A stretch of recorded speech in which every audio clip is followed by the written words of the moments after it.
Media మిత్రులకు నమస్కారం. నిన్న అంటే మొన్న మా మాజీ ఎమ్మెల్యే ఆనంద్ గారి ఆధ్వర్యంలో స్థానిక ప్రభుత్వ కళాశాల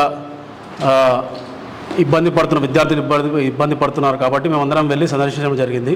నిన్న యూత్ కాంగ్రెస్ నాయకులు వెళ్ళి అక్కడ మేము కావాలని వెళ్ళాం, ఏదో క్రియేట్ చేసి మేము ఇబ్బందులు క్రియేట్ చేసి మరీ వెళ్ళామని చెప్పి నిన్న నాయకులు మాట్లాడుతున్నారు.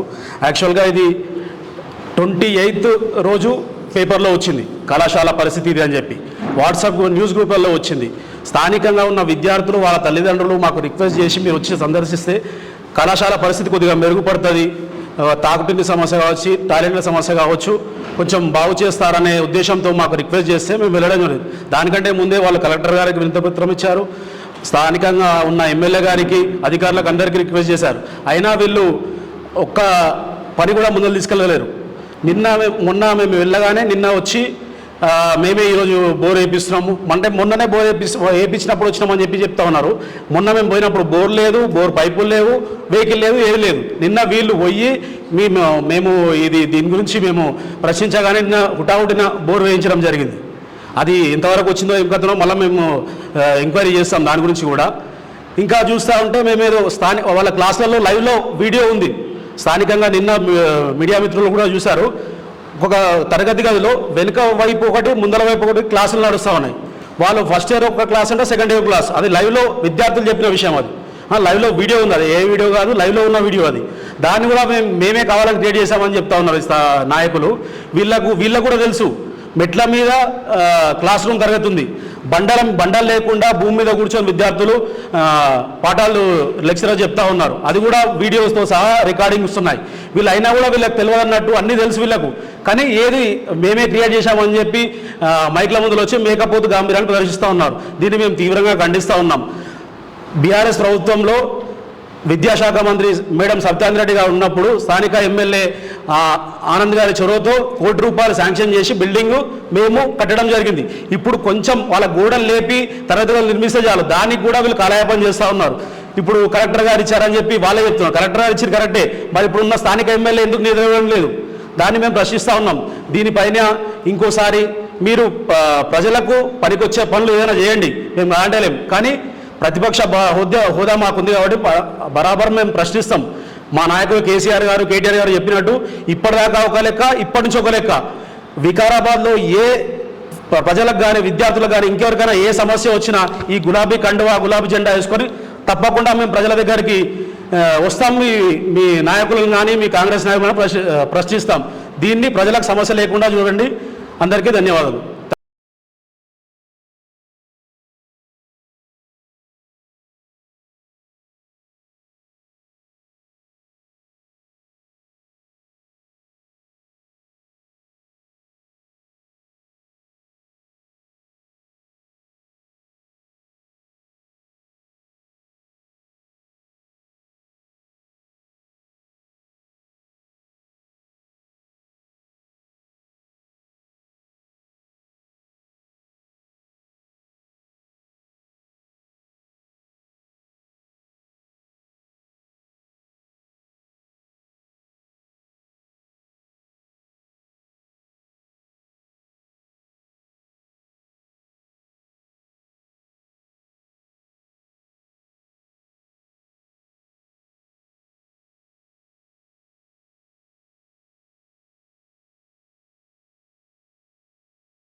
నమస్కారం.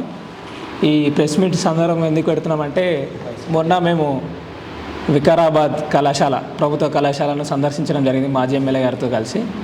దాన్ని ఏదో చిన్నగా రాజకీయం చేద్దామని నిన్న ఎన్ఎస్సీ కాంగ్రెస్ నాయకులు సందర్శించి ఆనంద్ సార్ మీద బురద జల్దాం అనేది ఒకటి తాపత్రయం పడతారు. వాళ్ళు ఏమంటారు, మీరు 2 క్లాసులు ఒకటే గదిలో జరుగుతున్నాయి అంటారు, కానీ 2 క్లాసులు ఏమేమి నడుస్తున్నాయి వాళ్ళు ఒకేషనల్ క్లాసులు అంటారు. ఎంఎల్టీ క్లాసులో ఒకటే క్లాసు కాబట్టి నాడు ఒకటే కోర్సు కాబట్టి 80% సబ్జెక్ట్ ఒకటి ఉంటుంది, అందుకే ఒక తాన చెప్తున్నాం మనం. 80% ఒక తాను ఉంటే అక్కడ ఒక టీచర్ ఎందుకు, ఇక్కడ ఒక టీచర్ ఎందుకు? ఫస్ట్ ఆఫ్ ఆల్ అది గుర్తుపెట్టుకోవాలి ఎన్ఎస్ కాంగ్రెస్ నాయకులు. ఫస్ట్ ఆఫ్ ఆల్ మీరు తెలుసుకోవాల్సింది, మీకు సబ్జెక్ట్ లేకపోతే ఫస్ట్ కాలేజీలో తెలుసుకోండి. మీరేదో ప్రిన్సిపాల్ తోటి ఆయనను ఫోర్స్ చేయించడము, ఏదో స్పీకర్ తోటి డైలాగ్లో డ్రామాలో చేయించి వాళ్ళని బెదిరించి చెప్పిస్తామంటే నడదు. మా దగ్గర ప్రూఫ్స్ ఉన్నాయి. వాళ్ళకి చెప్పేది కెమిస్ట్రీ క్లాస్ చెప్తారు, ఒక సైడ్ ఫస్ట్ ఇయర్, ఒక సైడ్ సెకండ్ ఇయర్. మా దగ్గర లైవ్ ప్రూఫ్ ఉంది. ఆనంద్ సార్ అడుగుతుంటే నేను సెకండ్ ఇయర్ చెప్తున్నాను సార్, ఇక్కడ ఫస్ట్ ఇయర్ చెప్తున్నాను. కనీసం సిగ్గు శరం లేదు. ఈ వీడియో చూడాలి కదా కనీసం ఎన్ఎస్ కాంగ్రెస్ నాయకులకు. ఎట్లా మాట్లాడతారు? బోర్ వచ్చిందంటారు. బోర్ లేనలేదు మేము పోయినప్పుడు, నిన్న బోర్ వచ్చిందని చెప్పి కాంగ్రెస్ నాయకులు సందర్శించలేకపోయారు. అంతకుముందు ఎందుకు వెళ్ళలేదు? మరి 40 రోజుల నుంచి ప్రత్యుత్తరాలు జరుపుతారట. ఎవరు? కాంగ్రెస్ నాయకులకు కానీ, కలెక్టర్ కానీ, లెక్చరర్ కానీ. లెక్చరరే చెప్తారు, సార్ మా పరిస్థితి లేదు. గతంలో ప్రసాద్ కుమార్ బై ఎలక్షన్లో 2007లో గెలిచారు. 2012లో మినిస్టర్ అయినాడు, జౌళి చాణక్య మంత్రి. అంటే అప్పుడు 7 సంవత్సరాలు, ఇప్పుడు 2.5 సంవత్సరాలు. 10 సంవత్సరాలు వికారాబాద్ను పాలించింది ప్రసాద్ కుమార్. కానీ ఆనందన్న 5 సంవత్సరాలు, అందులో 2 సంవత్సరాలు కరోనా పోయింది, 1 సంవత్సరం ఎలక్షన్ కోడ్లో పోతే సంవత్సరంన్నరలా వికారాబాద్ అభివృద్ధి ఏందో చూపించాడు. వికారాబాద్ మెడికల్ కాలేజ్ కానీ, వికారాబాద్ జూనియర్ కాలేజ్ కానీ, వికారాబాద్ డిగ్రీ ప్రభుత్వ కాలేజ్ కానీ, వికారాబాద్కి బ్రిడ్జి కానీ, వికారాబాద్ కలెక్టర్ కానీ, వికారాబాద్లో ఉన్న జిల్లా పరిషత్ కార్యాలయాలు కానీ మొత్తం తీసుకొచ్చింది ఆనందం. ప్రసాద్ కుమార్ ఏం చేసిండు అని అడుగుతున్నాను నేను. ఇంత పెద్ద హోదా ఉంటే ఆయన జస్ట్ పైరవీల కోసం కలెక్టర్లకు, ఎస్పీలకు స్టేట్ లెవెల్లో ఫోన్లు చేయడం తప్ప ఇంకేమీ లేదు. ఓన్లీ కాంగ్రెస్ నాయకుల పైరవుల కోసమే ప్రసాద్ కుమార్ పనిచేస్తుంది ఇక్కడ. ఆయన స్పీకర్ కాదు, వికారాబాద్ స్థానిక ఎమ్మెల్యే కాబట్టి ప్రశ్నిస్తున్నాం. వాళ్ళ కూతురే చెప్తుంది, అసెంబ్లీలో ఉంటే స్పీకర్ అంట, వికారాబాద్ కాన్స్టిట్యూన్సీకి వస్తే ఎమ్మెల్యేనంట. అందుకే మేము స్థానికంగా ఉన్న ఎమ్మెల్యేని ప్రశ్నిస్తున్నాం, స్పీకర్ను ప్రశ్నిస్తలే, ఎమ్మెల్యేని ప్రశ్నిస్తున్నాం. ఇక్కడ ఉన్న ఎన్ఎస్సీ నాయకులు కూడా గుర్తుపెట్టుకోవాల్సింది ఏంటంటే, మీరు సబ్జెక్ట్ తెలుసుకోండి, ఫస్ట్ సబ్జెక్ట్ తెలుసుకొని పర్యటించండి. మేము ప్రతిపక్ష హోదా మేమేదో చూపిస్తున్నాము, మేము ప్రయత్నిస్తాము. బీఆర్ఎస్ పార్టీ ప్రతిపక్షంగా కొట్లాడుతుంది, ఫైట్ చేస్తుంది. 100% మీరు ఇచ్చిన హామీల మీద ఫైట్ చేస్తాం. గతంలో ఆనంద్ ప్రభుత్వంలో, బీఆర్ఎస్ ప్రభుత్వంలో 6 రూమ్లు కట్టిర్రు. స్ట్రెంత్ అంటే మా ప్రభుత్వం వెళ్ళిపోయేసరికి 350 స్ట్రెంత్ ఉంది. 350 సరిపడా కళాశాల ఉంది. అయినా కానీ మా ఆనంద్ సార్ ముందు చూపుతోటి ₹1 కోటి శాంక్షన్ చేయించారు. ఎక్స్ట్రా 10 రూములు కావాలి, ఇంకా ప్రభుత్వ డిగ్రీ కళాశాల కూడా మంజూరు చేయించినాం కాబట్టి.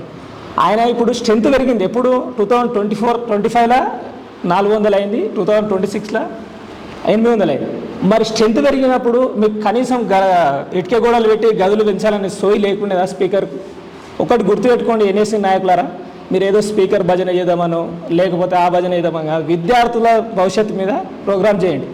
ఇంతకుముందు మేము ప్రతిపక్షంలో ఉన్నప్పుడు బల్మూరు వెంకట్ కూడా ఇదే విద్యార్థులతో వెళ్ళాడి ఈరోజు ఎమ్మెల్సీ అయ్యాడు.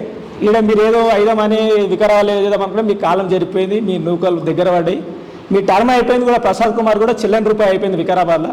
మీ పరిస్థితి చాలా దారుణంగా ఉంది. మీరు గుర్తుపెట్టుకొని తిరగండి. రేపు పొద్దున ఏ సమస్య ఉన్నా బీఆర్ఎస్ ముందుకు పోతుంది. బీఆర్ఎస్ తరఫున, బీఆర్ఎస్ పార్టీ తరఫున యువ నాయకులం ఖచ్చితంగా నిలదీస్తాం. మిమ్మల్ని అడ్డుకునే పరిస్థితి తీసుకొస్తాం, 100% అడ్డుకుంటాం.